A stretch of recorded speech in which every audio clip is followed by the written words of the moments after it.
Today we are starting on Dav Sadi Amud Bet at the bottom. Amar Yehuda. Rabbi Jonathan Sachs passed away yesterday, so this year should be Lili Nishmata. Amar of Yehuda, Kijimse Lomar, Liber Meir, Gagin, Rashut Latzman, Chatzerot Rashut Latzman, Karpefot Rashut Latzman. So Yehuda's concluding what we've been discussing for a while now. What is the status of all the connected roofs and courtyards and everything else? So here's the summary. So according to Meir, he says that all the connected roofs are, assuming there is not too big a gap between them, is all one domain. All of the courtyards be considered to be one domain, and all of the enclosures, the karpefot, would also be considered to be one domain. L'divrei chachamim, gagin v'chaterot reshut achad. According to the Chachamim, right, all roofs and courtyards combined, the karpefot reshut achad latzman, but the enclosures, the karpefot, are their own reshus, but they're separate. Liver Meir kulan reshut achad hein, and according to Rishimon, they're all considered to be one reshus. So we are on Dav. Okay, so let me share a photo with everybody. Okay, so here we go.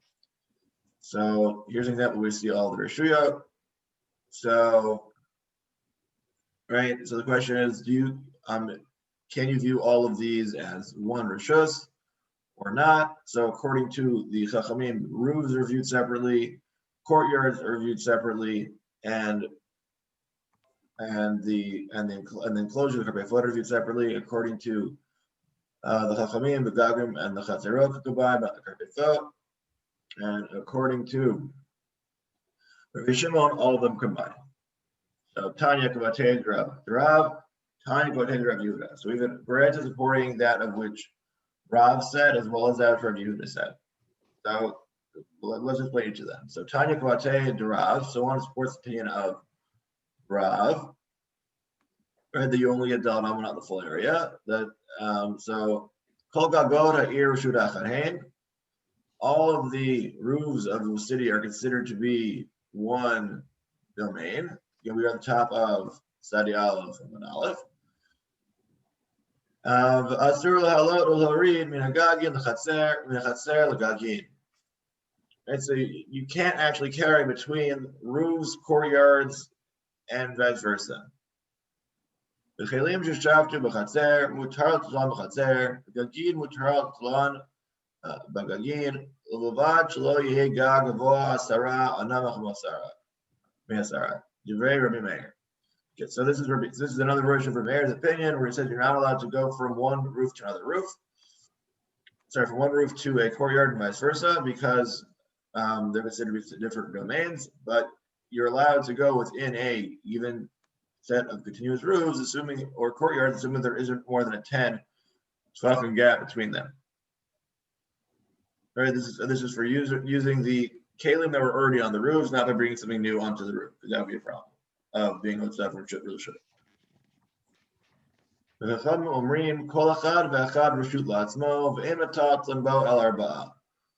Chachamim say that nope, each and every single one is a separate reshus, and you can only carry Dal Amot on each of them respectively. So this is clearly quite different than, again, so the Chachamim, so Rabbi Meir's opinion is still consistent. The Chachamim's opinion is the one that's subject to dispute, and that's so again. So as opposed to Rav Yehuda who said that you can combine Gulus Gag and Chatzer Kol Chachamim, according to Rav, that is not possible. Okay, now we have on the side, we have the opinion of Rav Yehuda, and he also has a bread that supports it. So Tanya Kavatei Rav Yehuda. So here's a bright support for Rabbi Yehuda. So Amar Rabbi, Shayinu Lomdim Torah Eitzel Rabbi Shimon B'Tekoa. One time we were learning Torah by Rabbi Shimon who lived in Tekoa. Hayinu Ma'alin Shimon V'Aluntit Migag L'Gag Migag Chatzer Mechatzer L'Chatzer Mechatzer L'Karpef Mekarpef L'Karpef Acher Ad Shayu Bagi'in Eitzel Hamayan Shayinu Rotzin Ba. So I don't know, they're all considered to be on reshus. So one time we were learning about Rabbi Shimon who lived in Tekoa. Again, Tekoa is still a city nowadays. So you're welcome to go visit there. So always be just make sure you stay on the marked on the marked roads, don't go off them because it's not necessarily the safest part of Israel. And so what they used to do back then, so they used to, on Shabbos, they're trying to head over to the local Mayan to go rinse off, presumably. So this is probably the place before these areas to run on against bathing on Shabbos or Yom Tov, or they were going to go to the mikvah. Either way, so what did they used to do in order to go? They used to bring oil as well as towels for their dip. So the way they did it in order to walk there is if you have a Tacoma is a city in the Judean mountains, so it's most of the houses are built on a hill, so you can actually work out quite well. Basically, you have within 10, 12 of each other, you got all these different this guy's house, this guy's courtyard, this guy's carpet, and so that's what they did. So they followed that going through the path from roof to roof, from the roof to the courtyard, from the courtyard to the courtyard, from the courtyard to the enclosure, and from that enclosure to another enclosure, until they finally made it all the way to the Mayan, which was also enclosed, and then they were able to go take a bath there. So apparently some people relied on this. So Amar Rabbi Yehuda Maaseh b'shat zakana v'hainu ma'alin Torah mechatzer l'chatzer migad mechatzer l'gad migad chatzer mechatzer l'karpef l'krat. Okay, so Rabbi Yehuda says we did a similar thing where we're trying to hide the fact that we're putting a laning from the authorities. So we decided to carry it by means of the roof, and that's how we. Sorry about that. So that's how we ended up in this situation, right? So that they did the same thing. So and then said that should work because we did when we had a ban against learning Torah, we wanted to sneak it, so we snuck it about via the roofs. So Amrullah said back to him, Ein shat zakana raya. Now you can't bring any rayas from a time of danger because there odds are again, even if there was no Eruv, you would have done it because of whenever whenever there is a shat hashmad, a time of decree against the Jews, even the smallest minhag becomes yari gal yavor. So therefore, the fact that you relied on this in that situation doesn't mean that you normally would have. It means you relied on it because of the shat sakana, because of being the dangerous time. Okay. So now we're going to analyze Rabbi Shimon's opinion more in depth. Well, if you ever wanted to know what here, so the diagram here. So again, here this shows how they built it on the hill. Again, Mayan not located at the top there, and you see him. He's holding his little oil flask as well as his towel as he goes to bathe. Okay. Put that a little bit so you okay. Right, so the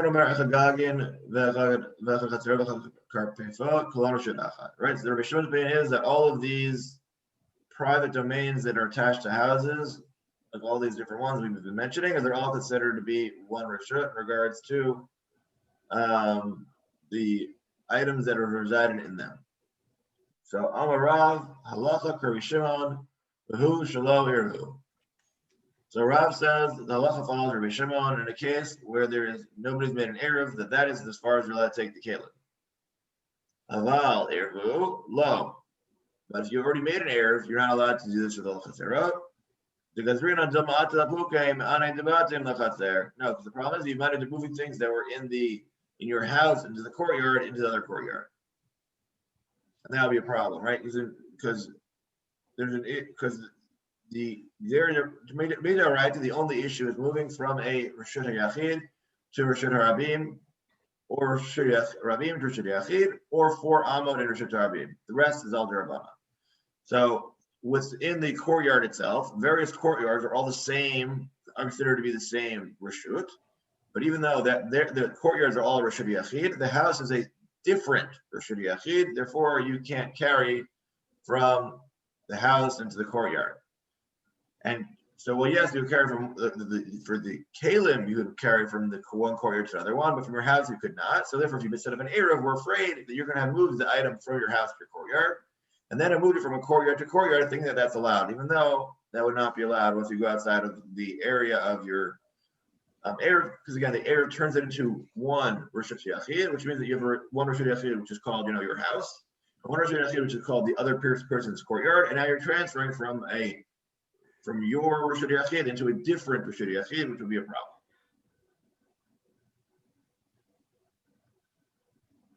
Clear? Okay. Shmuel Amar Ben Irvu Ben Shlo Irvu. But Shmuel says, doesn't matter whether you made an Eruv or not, you're still allowed to carry the Kalim. V'chein Amar B'Yochanan Milacha Ben Irvu Ben Lo Ben Shlo Irvu. Right? So again, so Shmuel says, doesn't matter. As in, once the Kli is in the Rishut, is in that's there, we're not worried that you're going to make a mistake and confuse the items that you normally leave in your courtyard with the items you leave in your house, and you'll keep it straight. So therefore, it's fine even if you with Eruv or no Eruv, it's not creating an issue for us. And that's why. And so and similarly, Yochanan asked the question: well, what happens if it gets dark and would you really mean to say? Sorry, Lachshach, as you whispered. So, right. So, what's the difference whether they made an Eruv or not? Right. So Matgif, right? So Matgif la Rav Chisda. So Rav Chisda says that that's wrong. L'Shmuel or Rabbi Yochanan. So according to Shmuel and Rabbi Yochanan, because Rabbi Yochanan, when he said his, when somebody asked him this question, he whispered the answer. For some reason, he didn't say it publicly. Unclear why. So now we're saying, according to this, not so public statement of Rabbi Yochanan and that public statement of Shmuel. So Yomru Shnech Kalim B'Chatzer Achad Zem Mutar V'Zeh Asur. Then you're running into a situation where you've got two items lying in the courtyard, and you'll have to tell people that you can move this one, but not that one, and you'll confuse people. So how is that possible? So Rabbi Shimon L'Tameh D'Lo Gazar. So Rabbi Shimon follows his general opinion, and he says there's no gzera in such a situation of items that are left in a courtyard. Therefore, it's not usher at all. Titnan Amar Rabbi Shimon L'Mad Davar Doma L'Shalosh Chatzerot Haptuchot Zu Lazu Ptuchot Rishut Harabim V'Irvu Shtei Chisaot Im Emtzait Kimut Sheret Mahen V'Hein Utarot Ima V'Shtei Chitanot Asrim Zo Im Zo. So Rabbi Shimon, again, is following his own opinion, as we learned in the Mishnah, that he compares the case of people, again, where there's three people sitting in a row when Shabbos comes in. Each of them are located 4 amma from each other, and we say that this is comparable to a case of where there's 3 courtyards leading to each other, that where only the 2 outer people made an eruv, so therefore the outer ones can carry the inner ones, but the inner ones, and the inner one can carry each of the outer ones, but the 2 outermost people can't carry with each other. Lo gazar jam'at lapuke ma'ane daha chatzer lahachatzer hachinami lo gazrinam jam'at lapuke ma'ane debat lachatzer. Just like in that case, where there's 3 courtyards which don't have full eruv coverage between all of them. So we say that the middle person can carry to both of the outer courtyards, despite the fact that the outer courtyards can't carry to each other. And we're not worried about anyone making mistakes. Here too, we're not worried about anyone making a mistake. Right? It looks very similar, right? So wait, why can he carry it and I can't carry it? So then we're not moving. The answer will be, you'll tell him it's because of the Eruv, and that'll be the difference. And so here you say, oh, it's because that was in his house, that wasn't in his house. Sure, it's a little more complicated, but we trust that people will do the right thing, and therefore we'll let the halacha be as it is. Okay, so now we're questioning, is this really the conclusion? We're still examining what Rabbi Shimon's opinion really is. So, Mativ Rosheshes. Rabbi Shimon Omer, Echad Gagot, Echad Chatzerot, the Echad Karpefot, Rishut Achad Heim Lechelim Sheshavtu B'tochan, Lo Lechelim Sheshavtu B'toch Beit. So Rabbi Shimon had said that the roof, courtyard, or the enclosures are all considered to be one area for utensils that had been residing in them when Shabbos had begun, but not the ones that had been once taken from the house. You can't then take it from yard to yard after that fact.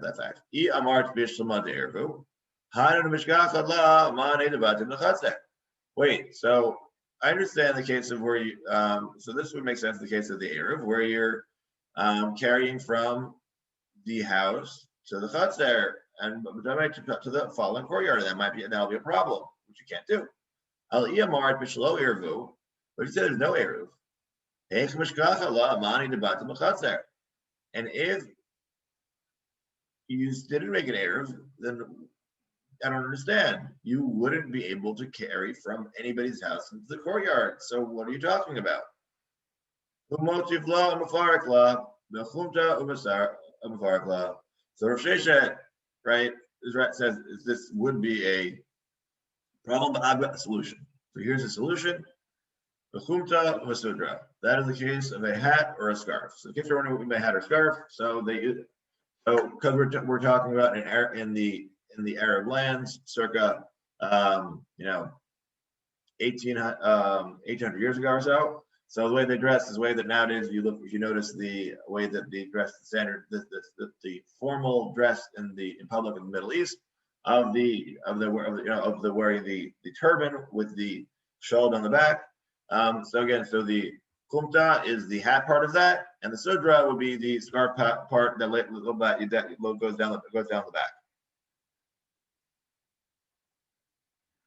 Okay, so basically these things that you would wear, and then you those you would take off to readjust. So, as may be the case, somebody wanted to readjust they wore them for protecting the heat, whereas in a climate such as Toronto, you'll be doing it because you want to adjust yourself because your scarf and your hat because it's so cold outside. But either way, that's something you would be adjusting, and this is saying that this is an area where you would or wouldn't be allowed to adjust what you're wearing, and everybody's always would want to know how to be more comfortable in the extremes of weather. So, okay, so Tashma. So now we're going to try, now we're going on to study Aleph and Bet. We're going to try and reach a conclusion about our case with the Eruv or now with the Eruv and how that plays out. So, Anshe Chatzer, Anshe Merpeset Sheshachachu, V'lo Irvu, Chul Shagavua Me'asara Tvachim, L'Merpeset. L'chot Mekan Lachatzer.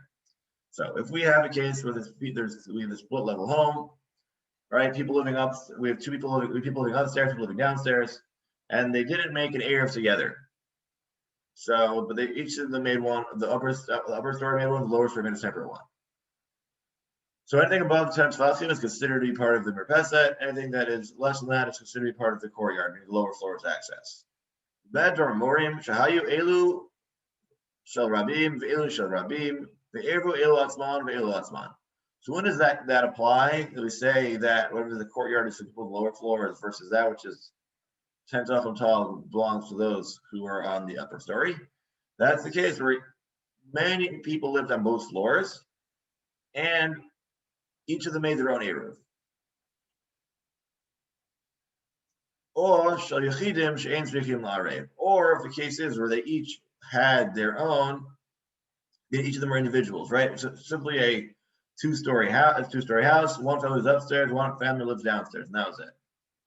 Aval, hayu shel rabim shechachu v'lo irvu. But if there's multiple people who did not make an Eruv, Gag v'chatzer v'chshad merpeset koran v'rshut achayim. If nobody made an Eruv, then all of these areas, right, the roof, the courtyard, the portico, and the balcony, are all considered to be one area, one domain. Tama de lo Eruv, ha Eruv lo. So this implies that they're only considered to be one area, even though there are multiple people having access to it and with differing rights. This only applies because they didn't make an Eruv. But if they had made an Eruv, that should be the case. So Hamani Rabbanani, rather this must be according to Chacham's opinion.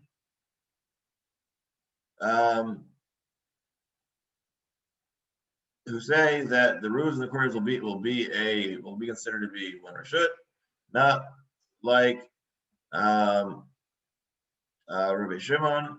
So therefore, that's how it would work, and that's why if each of them had a separate Eruv, it would be a problem. But if not, it would not be an issue, right? Because once the Chacham's opinion, Rabbi Shimon wouldn't have such a problem, but the Chachamim would. Taikanami, Delo, Ktani, Karpaf, Umavo, And you could infer this as well, because what is not listed in terms of the areas? We don't mention the karpef and the mavoi, which would have been considered part of it according to Rabbi Shimon's opinion.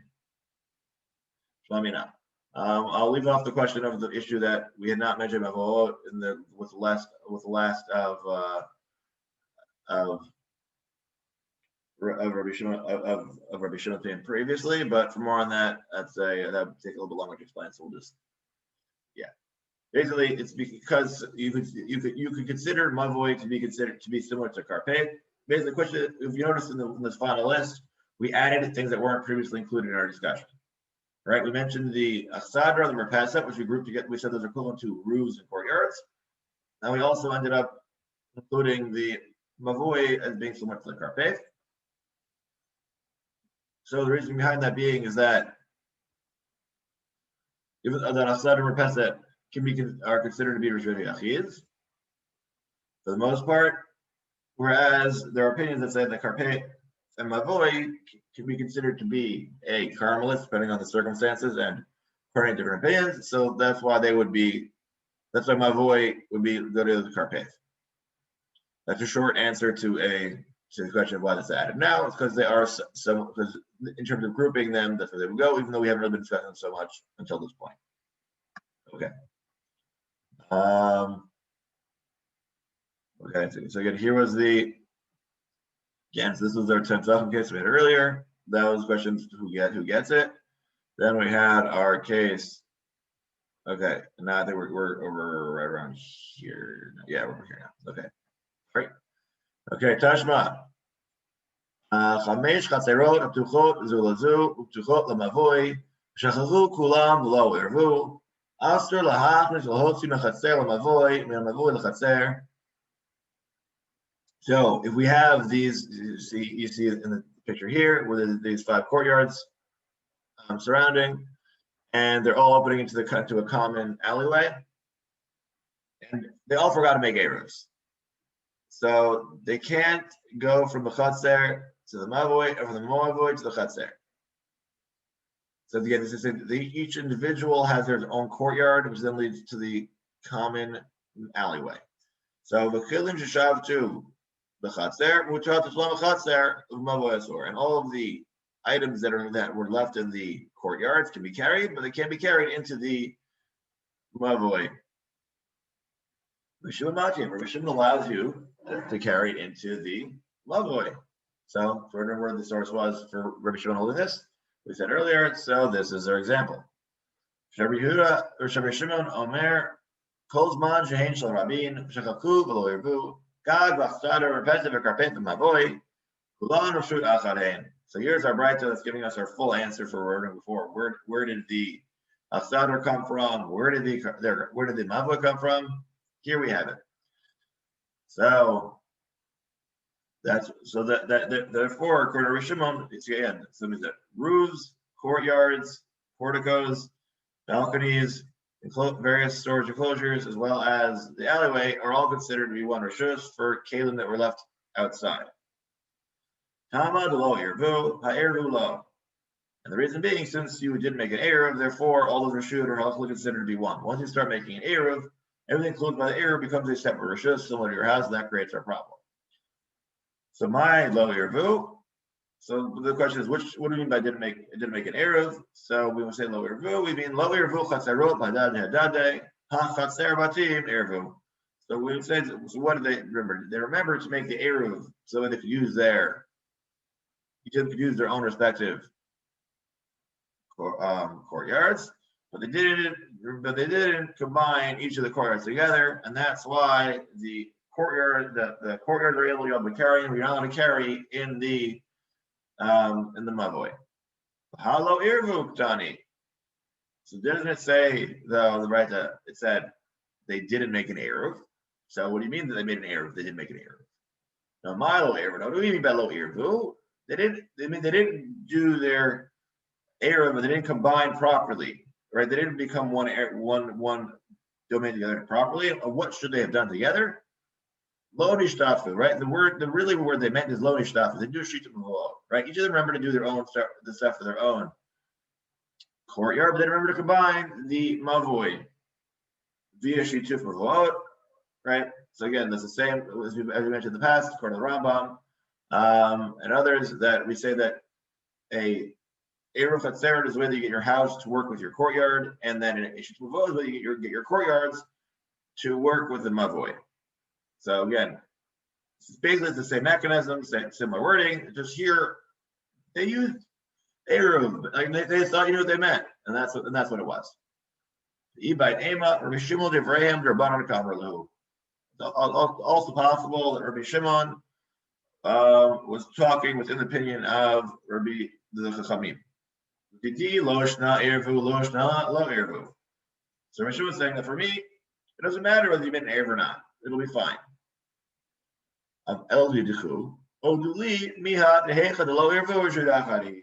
But Chachamim, you have to admit to me that if you made no erv whatsoever, that you will then agree that all of the Chatzer, Gag, etc., are all considered to be one Rishus. And then, all right, that's what he thought, that's what he would think. But Vamrele Rabbanan, the Chum responded back, Lo, Shtei Rishut, no, that is incorrect. There are actually two distinct Rishuyot. Nice try, but we don't agree with you. Okay. Let's just scroll down so we get to the next. That's next up already. Okay, I guess we're sticking with this diagram now. Okay. Marmar, Mavoi Asur. So we mentioned earlier that the Mavoi itself is Asur to carry in when you have not yet made a Shituf Mavoot or an Eruv for its usage. So Lema Messiah, Leila Rizera, Amarav. So this should support the opinion of Rabbi Zera, as he said the name of Rav. Amar Rabbi Zera, Amarav, Mavoi Shlo Nishtatfu, Lo Ein Netatalin Elab Arba Amot. So this seemingly is a good support for Rabbi Zera, who says that if you have a Mavoi with no Shituf, you can only carry 4 Amot within it, meaning it's considered to be similar to the case of Rishon Rabim. You can only carry within 4 Amot in its area. So Ema Lamavoi Asur. So the shouldn't have said, the Beit should have said, and the Aluit riveted, right? So then why didn't it phrase it like that? If it meant that. The fact that it said Umavoi Asur instead of Ulamavoi Asur, right? So it didn't say to carry into the Mavoi. He said in the Mavoi itself. So which one is it? So Hainu Reisha. Well, that would apply. Well, if you just say you can't carry there, that's the same we had in the first part of the Breita. So you wouldn't have repeated yourself twice with the same clear inference in the same Breita, right? The Breita were very choice words. They're not redundant. So Mishnah Yater is Bichalai. No, you needed it for another Mishnah to teach us another halacha. And which one is that? So Ma'adatema, what would you have thought? Ki pligi Rabbanon alei Rabbi Shimon Hani Mili Heicha de Irvu. You may have thought machloket between the Chachamim and Rabbi Shimon is all about within the cases where there's an Eruv. While Heicha de lo Irvu module.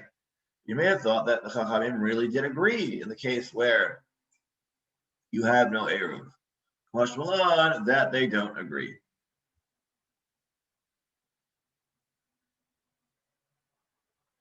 Okay? So therefore, the whole point of the extra point of this was that Jesus was to be able to differentiate between the case of you have an Eruv versus when you don't have an Eruv, and to say that even though you may have thought that it's different, the answer is the Chachamim still won't agree to the opinion of Rabbi Shimon. Okay, so now let's do a wrap up, and then if everybody has any questions relating to all these things, please feel free to ask. We actually have a little bit extra time today. Okay, so again, we were discussing so we had begun in on Shabbos Daf, we spoke about this whole parak. We've been talking about when we have different Rishut Yasvids that connect to each other that aren't houses. Right, we've been speaking about the roofs, the courtyards, the karpef, meaning the enclosure that's meant for storage, And we discussed, how they connect, how they don't connect. Today we're primarily focused on Rabbi Shimon's opinion about going from one to the other, that how they could be considered to be one rishus. So we have the case of Rabbi Shimon about the case of the carrying your towel, which is a really strong support to get this whole way through. We also had the case, right? So you come from roof to roof to courtyard to enclosure to enclosure till you get to the Mayan, get to the nice spring to take a dip. And we also mentioned that there was also a story of doing a similar activity involving eating Sefer Torah during a Shat Sakana. We mentioned that you can't do that because Shat Sakana is not comparable. So yeah, you can't compare it. Think times of duress, Shat HaChak is not a very good proof of anything, except for when you're in another trying difficult time that you could rely on it again there. So we also discussed the case of, again, multiple connected courtyards, one open to the other, and saying whether or not that's comparable or not. And we discussed, we're comparing that case to our case in terms of the carrying from the houses to the courtyards.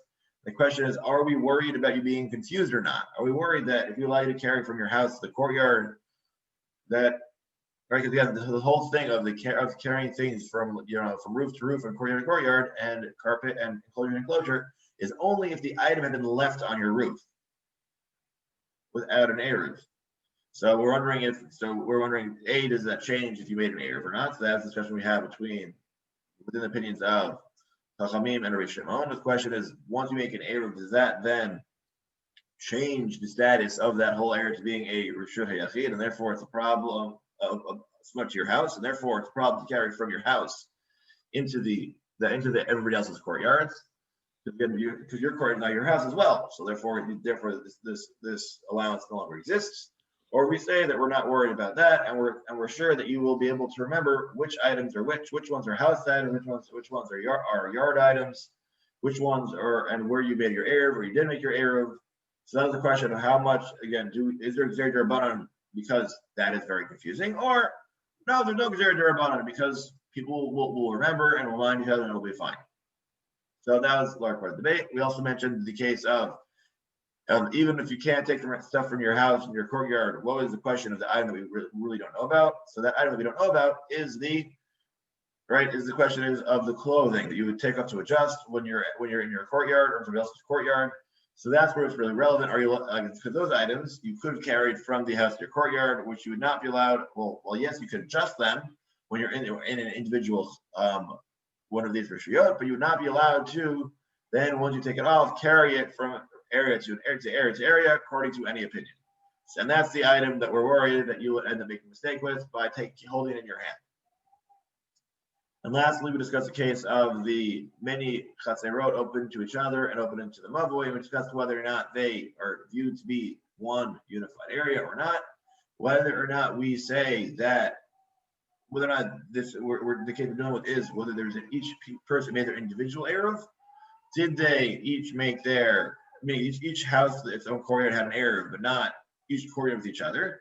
Or do we say the issue was that yes, each individual courtyard had its own Eruv, but they forgot to unify by means of a sheet of mavot, and once they forgot to completely unify each other, then they each forbid each other for usage of the mavoi, and we no longer would allow for the even according to Rabbi Shimon, the most makel opinion that says that all of these Rishut HaYachid that aren't homes can connect, but once you make an Eruv, that would generate a problem because now they're all separate.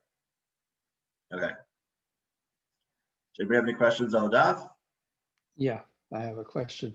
When you Please make a Eruv with your neighbor about the chatzer, do you have to make a separate Eruv for the gag as well, or it can be combined? How does that fall in place?